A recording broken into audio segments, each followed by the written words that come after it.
I'm here at True Flow Yoga, and I just wanted to give a quick tutorial on how to stretch the front of the legs and hips.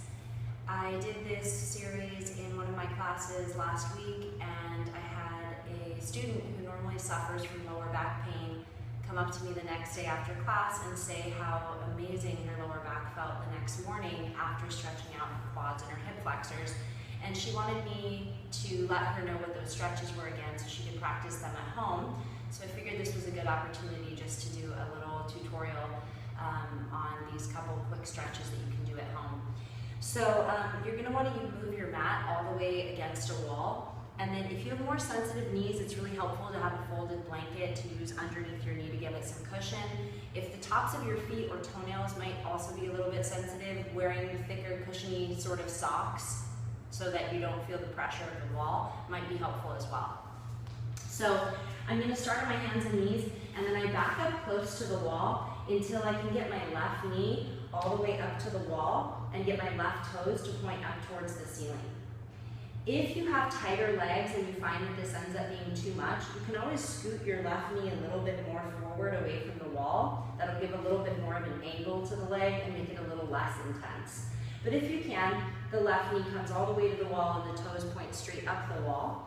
And then I'm going to set my right foot between my hands, so I'm in sort of a lunge base.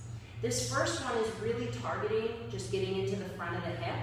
So I'm going to scoot my right foot a little closer to the wall.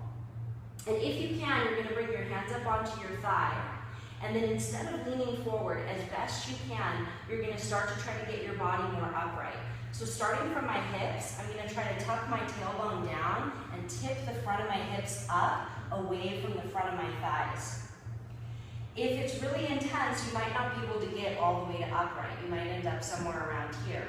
But if you can, you'll keep tipping your tailbone down until you can start to stack the bones of your spine into a nice straight line.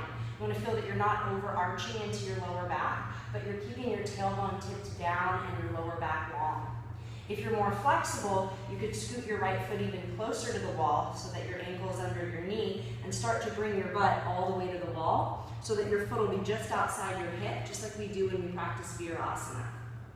From here, trying to get my body into the wall, maybe pulling my front ribs towards the back ribs and trying to get the ribs closer to the wall, or maybe raising my arms up if it feels pretty comfortable.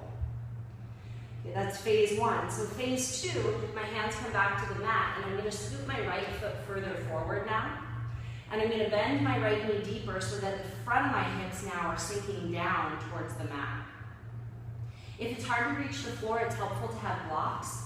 Put those underneath your hands just to give you a little bit more lift. And then you're practicing just sinking your hips down towards the floor, and it's going to give you a really nice stretch in the front of your hips and quads.